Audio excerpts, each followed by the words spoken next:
प्यारे खोजियों, आज रक्षाबंधन है या रक्षाए बंधन है। रक्षाए बंधन यानी बंधनों से रक्षा। बंधन छुपे हुए है, उसे प्रकाश में लाना आवश्यक है। हर तरह का अज्ञान प्रकाश में आए, बाहर का अंदर का हर तरह का अज्ञान। जब आप किसी की बात सुनते हो, रिश्तों में नातों में होता है, कोई आके कंप्लेन करता है कि देखो फलां ने मेरे साथ ऐसा किया वैसा किया, उसको ऐसा करना चाहिए था क्या। तो आप कहना कि दूसरी तरफ का जो पहलू है वो अज्ञान में है, पहले मुझे वो सुनना होगा। तुमने तो ये बताया, मैं जिसके लिए तुमने बताया वो क्या बताता है कि वो पहलू अज्ञान में है। जब तक चीजें प्रकाश में नहीं आती तब तक निर्णय नहीं लेना है। पूरी तरह से प्रकाश में, अपने अज्ञान को प्रकाश में लाना है। तब तक का जीवन रिस्की जीवन है, खतरा है, क्योंकि कभी भी उस अज्ञान को प्रकाश में न लाने की वजह से ऐसी गलतियां हो सकती है। इसलिए सारा अज्ञान प्रकाश में आए। बाहर का क्यों न हो, अंदर का तो लाना ही है। बाहर की भी जानकारी अधूरी जानकारी है तो निर्णय सही नहीं निकलते हैं। तो आज जो मौका है कि हम एक त्योहार को प्रकाश में लाएं। त्योहार कैसे बना होगा, शुरुआत कैसे हुई होगी। जब लोग कबीले में रहते थे तब कैसे शुरुआत हुई होगी, वहां पर कैसे रिश्ते बने होंगे, किस बॉडी के अंदर ये विचार आया होगा कि ऐसे रिश्ते होने चाहिए। क्योंकि तभी तो इंसान कोई रिश्ता नहीं मानता था, सिर्फ एक संगठन था, साथ में सुरक्षा के लिए रहते थे। रिश्ते का लेबल लगाने वाला कोई नहीं था। मगर कुछ बॉडीज जहां पर ऐसी कुछ क्लियरिटी होती है जिस वजह से एक दूरदर्शिता तैयार होती है। दूरदर्शिता ऐसी क्वालिटी है जहां इंसान आने वाले भविष्य में क्या होगा यदि आज हम इस तरह जी रहे हैं, यह वह देख पाता है। हर खोजी में यह क्वालिटी होनी चाहिए या लानी चाहिए मनन के द्वारा कि आज जिस तरह हम जी रहे हैं, लापरवाही से जी रहे हैं, विचारों के शिकार बन रहे हैं, तो भविष्य कैसा होगा। या आज एक सजगता साध रहे हैं, बीच बीच में अपने आप से सवाल पूछते हैं, विचार कहाँ से आया, किसको आया, ऐसी इंक्वायरी होती है। तो जो भविष्य होगा, दूरदर्शिता बताती है कि वो उज्जवल होगा, वहाँ आनंद होगा और दूसरों के लिए निमित्त बन रहे होंगे, एक बहुत बड़ी संभावना। तो जिन बॉडीज में असली ज्ञान उतरा, जहाँ पता चला कितने सारे लोग हैं, हकीकत में एक ही चीज है और यह भूल जाना बंधन है। इस बंधन को तोड़ना चाहिए। कैसे तोड़ा जाएगा और वर्तमान में कौन सी समस्याएं चल रही है, उनको कैसे सॉल्व किया जाए, ये दोनों सवाल होते हैं। एक के बंधन भी टूटे और एक जो वर्तमान की समस्याएं हैं वे भी सुलझे।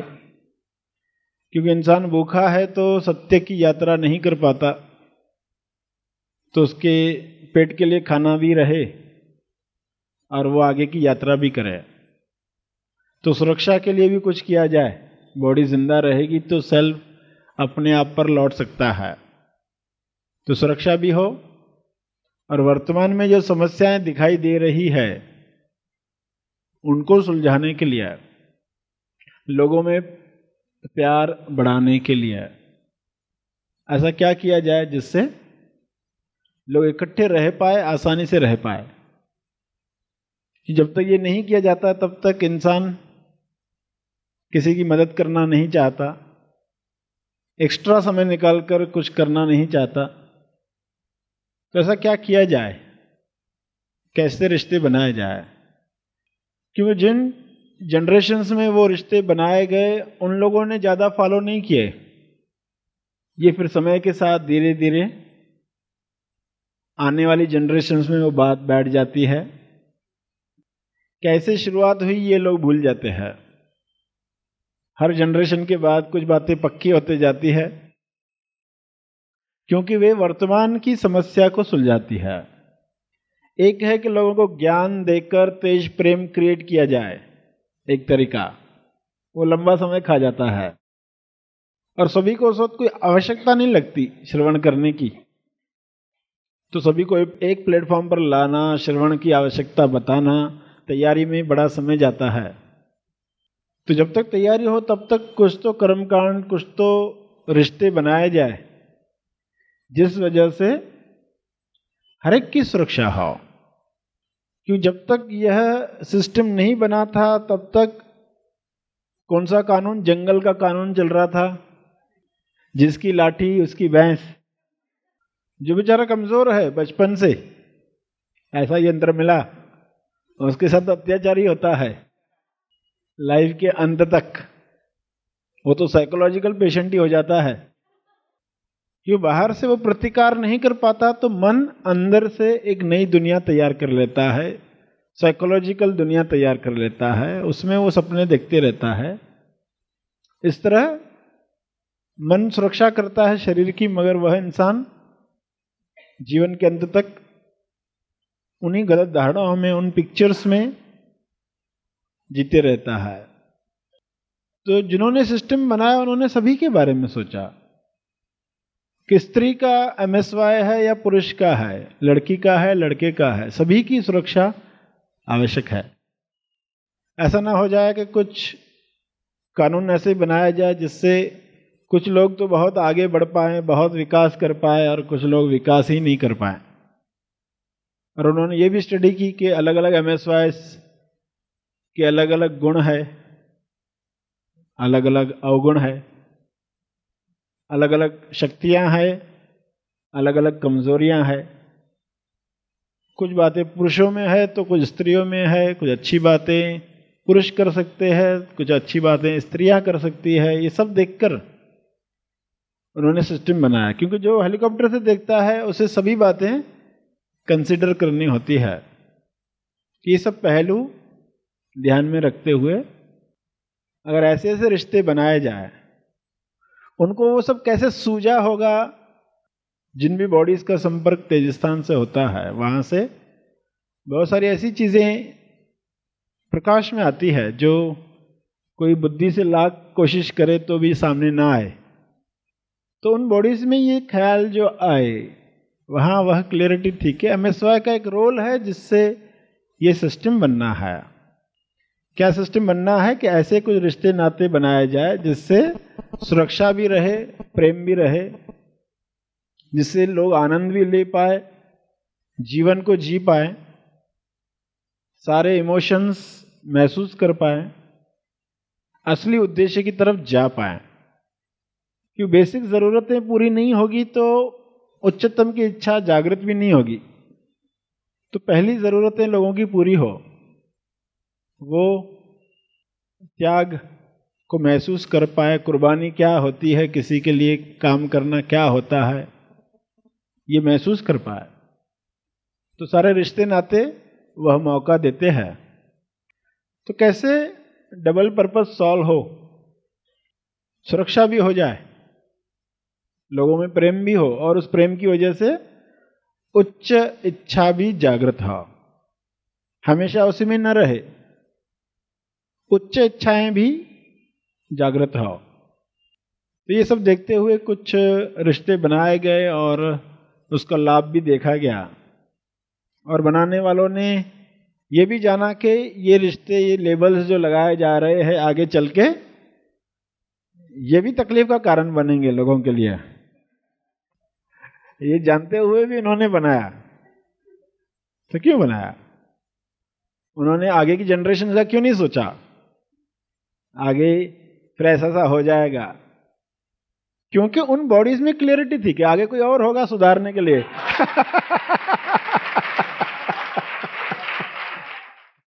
सबसे महत्व ज्यादा दिया जाता है वर्तमान की परिस्थिति को। अगर वे उस भविष्य की चिंता करते बैठे रहते तो ये चीजें क्रिएट नहीं होती, और वो उन चिंताओं में रहकर ये सिस्टम नहीं बनाते तो वो रियलाइज भी नहीं थे। जिन्होंने मूर्तियों के द्वारा ज्ञान को आगे भेजा, या मूर्तियों के द्वारा, दोहों के द्वारा ज्ञान को लोगों तक पहुंचाया, याद करवाने के लिए। याद करवाना उस वक्त आवश्यक था, मेमोरी के लिए कुछ बातें करना आवश्यक थी, क्योंकि रिकॉर्डिंग सिस्टम नहीं था। तो क्या किया जाए? लोगों को तो पैराग्राफ्स याद नहीं रहेंगे, बड़े बड़े आर्टिकल्स याद नहीं रहेंगे, तो दोहों के रूप में और मूर्तियों के और पिक्चर्स के रूप में कैसे उनको आगे रखा जाए। बुद्ध के समय में कुछ लोगों को ये सेवा दी जाती थी, उनको भाणक करके कहा जाता था। भाणक है यानी आज की भाषा में कहे कि टेप रिकॉर्डर, यानी उनका काम ही था तुम खाली याद करते रहो, जो जो बताया है ना बुद्ध ने उसको मेमोरी में रखो। कभी भी रिप्रोड्यूस करने के लिए कहा जाए तो वो बोलना शुरू करेंगे। उनका काम ही सिर्फ मेमोरी में डालना था, उनको ट्रेनिंग ही वही दी गई, तो फटाफट बताना शुरू कर देते। तो ऐसा काम दिया जाता था लोगों को। तो वे बॉडीज जिनको वो काम दिया गया, उनकी जो लाइफ होगी तब तक ही उनका उपयोग हो सकता है, बाद में उनके साथ तो वो चला जाता था। और ऐसी व्यवस्था है, यानी उस वक्त जो लोग थे उन्होंने उस वक्त जो उच्चतम उपलब्ध था कि यहां क्या कर सकते, टेप रिकॉर्डर्स नहीं है, रिकॉर्डिंग सिस्टम नहीं है, मगर ज्ञान सही तरह से जाना चाहिए।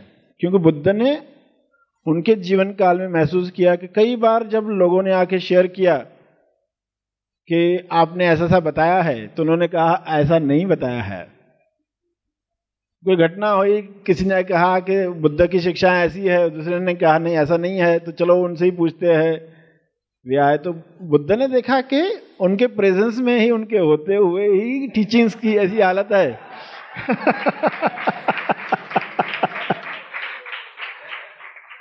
लोग अलग अलग अर्थ निकाल रहे। तो वर्तमान को ध्यान में रखते हुए उन्होंने कुछ सिस्टम बनाया। उसमें कुछ फॉल्ट्स भी हो गए, मगर उन फॉल्ट्स को जो आगे चल के बड़े फॉल्ट बनेंगे, आगे चल के उनसे दिक्कतें होगी, मगर उसको ध्यान न देते हुए आज जो लोग काम कर रहे हैं उनका तो पूरी तरह से लाभ होना चाहिए।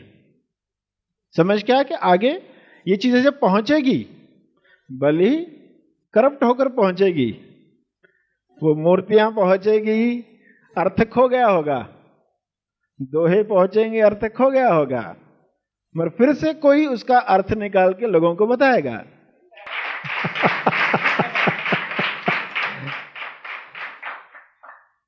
चीज पहुंचे तो सही, तो कोई तो तरीका, तो कोई चीज लंबे समय तक कब याद रहती है, जब उसको चित्र के रूप में लाया गया हो। तो 33 करोड़ भगवान कैसे बन गए, तो रहस्य समझ में आया होगा। अलग अलग रियलाइज बॉडी के द्वारा उनको अपने ढंग से बताने का प्रयास किया गया। प्रयास करने के ढंग की ये बात समझानी है, इस तरीके से समझाते हैं। तो प्रयास है, सारी मूर्तियां एक प्रयास है कि लोग उसको डिकोड कर पाए, उसके सहारे कुछ चीजें याद आए। कर्मकांड दिए गए तो ये कर्मकांड याद दिलाएंगे, और कर्मकांड नहीं रखे गए होते, राखी बांधना, अलग अलग त्योहारों में कोई पूजा, कोई यज्ञ, तो ये सब करते हुए कर्मकांड किसी के अंदर विचार आ सकता है कि हम ये क्यों कर रहे, इसके पीछे क्या कारण रहेगा? कोई तो सवाल उठा सकता है। फिर से नए प्रकाश में जो चीजें लुप्त हो गई है उनको प्रकाश में लाया जा सकता है। तो एक सिस्टम जो उस वक्त बना वो उस वक्त की जरूरत पूरी कर रहा था। वहां उन लोगों ने जिन्होंने रिश्ते नाते बनाए वो जानते थे कि आगे चलकर ऐसी ऐसी समस्याएं होगी। आज ये समस्या नहीं है। पहले लोग कैसे रहते थे, परिवार में कितने सदस्य होते थे, अभी परिवार छोटे होते जा रहे हैं। आज अलग ढंग से बातों को समझना चाहिए। पहले एक ही परिवार में 4 भाई है, 5 बहनें हैं, तो किसी को बहन की कमी महसूस नहीं हुई, किसी बहन को भाई की कमी महसूस नहीं हुई। पर फिर क्या हो गया, जब परिवार छोटे हो गए तो कोई कहता है मेरी बहन नहीं है, कोई कहता है मेरा भाई नहीं है, फिर त्योहार आया तो वो रोते बैठता है। या फिर किसी का एक ही भाई था, एक ही बहन थी और वो गुजर गई और वो मर गई। अब वो त्योहार आया तो उसके लिए वो मातम है, उनके लिए वो त्योहार नहीं है, उनके लिए वो मातम है। ऐसी परिस्थिति हो गई। तो देखो, कोई चीजें बनाई गई किस वजह से बनाई गई, फिर आगे चलकर क्या होता है, वे ही दिन लोगों के लिए दुख का कारण भी बन सकते हैं। अज्ञान जो करवाए कम है। और लोग उसी में के जो मेरे माँ बाप के द्वारा आया वही मेरा भाई हो सकता है, जो मेरे माँ बाप के द्वारा आया वही बहन हो सकती है। और त्योहार आया, भाई गुजर गया है, बहन गुजर गई है, मातम मनाने की आवश्यकता नहीं थी। अज्ञान की वजह से मातम मनाया जा रहा था। अगर उस दिन को लोगों के लिए हैप्पीनेस लाने का कारण बनते, निमित्त बनते, तो कितनी बढ़िया श्रद्धांजलि होती, कितनी बढ़िया अभिव्यक्ति होती, सच्चा प्रेम व्यक्त करते। जिस इंसान के निमित्त आपने कुछ किया जिससे लोगों का भला हुआ, तो वह उस इंसान की वजह से हुआ, यानी उस इंसान का नाम, उस इंसान की बॉडी जो मर चुका है वो निमित्त बनी, वरना वो नहीं करते थे। एक इंसान के गुजर जाने के बाद भी वो बॉडी निमित्त कैसे बन सकती है?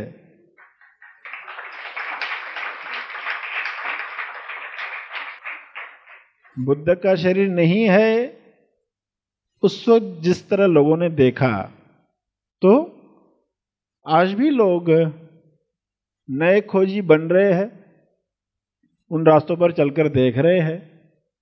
यात्रा शुरू होगी, प्यास बढ़ेगी, प्रेम जागृत होगा, प्रार्थनाएं उठेगी, तो सही मार्ग भी मिलने ही वाला है। तो वे बॉडीज आज तक निमित्त बन रही है। तो रिश्तेदारों में कुछ गुजर गए हैं तो वे बॉडीज निमित्त बने, ना कि आपका मातम गलत निमित्त बनाए उनको। अगर हम रो धो रहे तो क्या कर रहे, हमारी वजह से और लोग दुखी ही होंगे, कौन खुश होगा? हमें दुखी देखकर घर में कौन खुश होगा? और हम दुखी होकर कौन सी क्रियाएं करेंगे? कोई लेकर आएगा मिठाई तो उठा के फेंक देंगे, फिर कभी मेरे सामने ये मत करना। लोग क्या क्या नहीं करते। कई किस्से कहानियां आजू बाजू में देखा होगा आपने, अपने ही घर में शायद देखा हो कि कैसे लोग अज्ञान की वजह से सब करते रहते, उनको पता ही नहीं वो क्या कर रहे हो। उनको लगता है हम प्रेम दर्शा रहे, हम उन यादों में रह रहे, अपने भाई को अपनी बहन को याद करके उन यादों में रह रहे, अपना प्रेम व्यक्त कर रहे हैं। मगर वो प्रेम ना तुम्हारा मंगल करता ना उसका। वह प्रेम क्या कर रहा है? ऐसी यादें करके कौन बंधन से मुक्त होगा? यादें वे लाए जो बंधन से मुक्त करे, उसको याद करे जो बंधन से मुक्त करे, जिसको याद करते ही बंधन दिखाई देने लगे।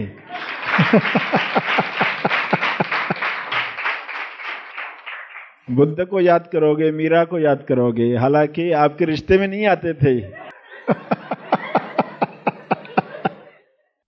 मगर वे यादें काम कर सकती है, उससे कुछ लाभ की उम्मीद की जा सकती है।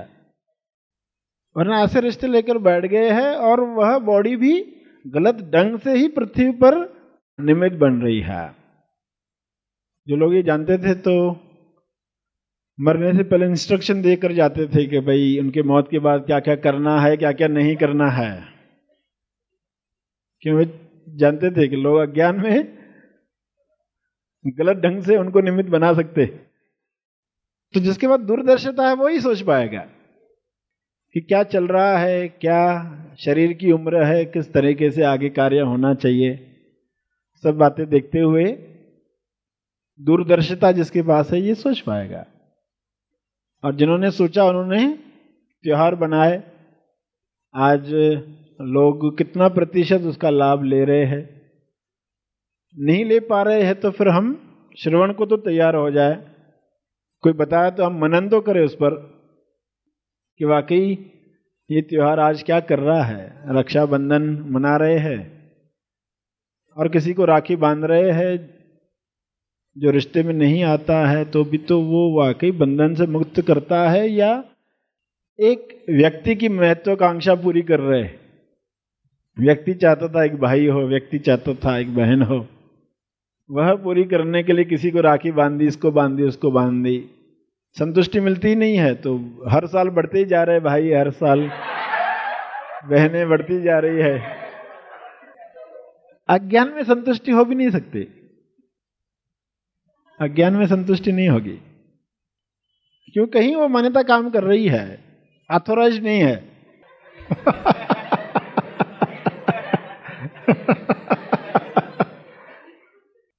तो कितना बड़ा बंधन हो गया। रिश्ते मुक्त करने के लिए बनाए गए, सुरक्षा के लिए बनाए गए, वे ही असुरक्षा का कारण बन गए, वे ही बंधन का कारण बन गए। और जैसे बताया ये होगा, जिन्होंने सिस्टम बनाया वो जानते थे, मगर वो ये भी जानते थे फिर से उनको ठीक करने के लिए कोई और बॉडी होगी, वो ठीक करेगी उसे, फिर एक नए ढंग से आगे बढ़ेगा। उस समय में जो सुविधाएं होगी, जो सिस्टम हो गए, रिकॉर्डिंग होगी, वो सब इस्तेमाल तब की जाएगी और लंबे समय तक उसको सुरक्षित रखा जाएगा उस सिस्टम को। तो ये समय समय पर होता आया है। आज के युग में जो संभावनाएं है वो पूरी एक्सप्लोर हो, ये सब बातें क्यों की जा रही है कि आज के युग में जो संभावनाएं है, कि जो सुन रहे हैं वो उनकी जिम्मेदारी भी होती है। जो सुन रहे होते हैं, जैसे बताया बुद्ध के समय में भाणक करके पदवी दी जाती थी कुछ लोगों को, तो वो जिम्मेदारी हुआ करती थी उनकी। बाद में तो राजा अशोक ने ऐसे कई लोगों को जमा करके बुद्ध की वाणी को पुस्तक में लाया। बुद्ध के कुछ 100 साल बाद जब राजा अशोक हुए तो उन्होंने पुस्तकों में उनकी वाणी को लाया। तो ऐसे कुछ लोग थे जो कुछ अपने मेमोरी से बता पाए, उन्होंने अपने पूर्वजों से सुना जो वो बता पाए, और उनमें से सभी का जो मैच हुआ। और मैच कैसा होगा, कौन सा ज्ञान मैच होता है? जो बेसिक है वो मैच होता है। जो हायर है तो कोई अलग ढंग से बताता है, कोई अलग ढंग से बताता है। नहीं ऐसा नहीं बताया। जो हायर ज्ञान है उसमें लोगों को दिक्कत, क्यों? वो शब्दों में बैठता नहीं है। किसी की हत्या मत करो, झूठ मत बोलो, शराब व्यसन मत करो। तो ऐसी जो बातें थी, पंचशील का पालन करो, इन नियमों का पालन करो, समाधि का अभ्यास करो, अष्टांग मार्ग अपनाओ, जो बेसिक बातें थी वो तो टली होती है। बहुत सारे लोग हाँ यही बताया था, बुद्ध ने यही बताया था, मगर जब हायर ज्ञान की बात आती है तो मैच नहीं होती। कोई कहता नहीं ऐसा नहीं बताया, ऐसा बताया। तो जहां जहां कन्फ्यूजन था राजा अशोक ने वो निकाल दिया, इसको बाजू में ही रखा। जो भी हो पक्का करके सभी लोगों से जो बातें आई एक जैसी, उनको रखकर धम्मपादा बना, पुस्तक बना, लोग आज भी रेफर करते हैं। उस वक्त की भाषा में, पाली भाषा में बना, तो जिम्मेदारी आ जाती है जो लोग सुनते हैं कि ये कैसे लंबे समय तक याद रखा जा सकता है, क्योंकि इन बातों की वजह से अगर रिश्ते नाते बने तो फिर आज लोग अज्ञान में दुख क्यों मना रहे। आनंद नहीं मना पाया तो दुख तो नहीं मनाए, कम से कम फायदा नहीं ले पाए तो कम से कम नुकसान तो न करे, तो उनको उन मान्यताओं से बाहर निकाला जाए। ये सब बातें आपने सुनी। अब सभी आंख बंद करके इस बात पर मनन करेंगे कि जो शिफ्टिंग आज मिली है इस दिन पर रक्षाए बंधन, बंधन से रक्षा होने के लिए शुरुआत से समझना होगा कि ये त्योहार क्यों बनाया गया। रिश्तों का त्योहार है तो रिश्ते क्यों बनाए गए।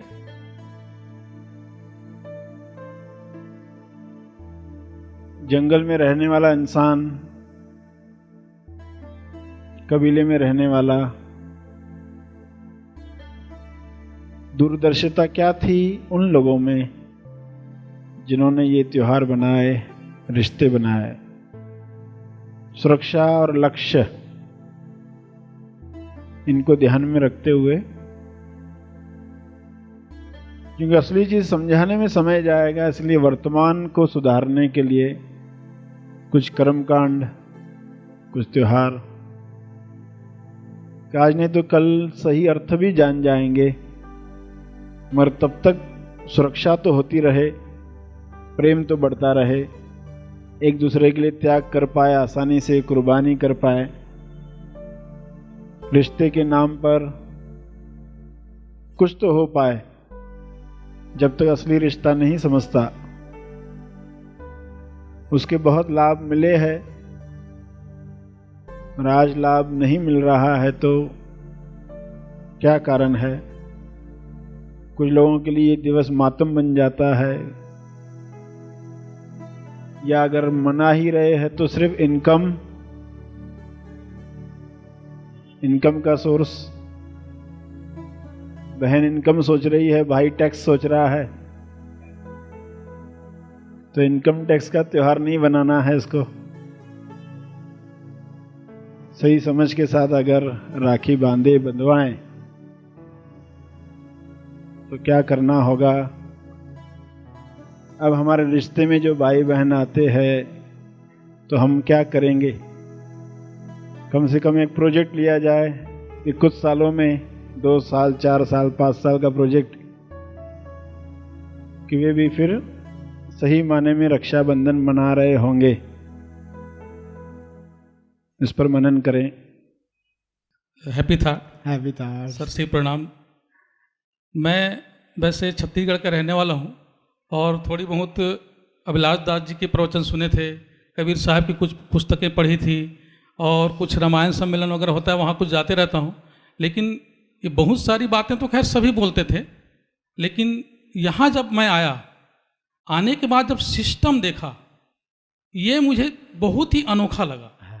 किसी भी चीज़ को सिस्टम से अगर पकड़ा जाए, सिस्टम से चला जाए तो ज़्यादा प्रभावशाली होती है।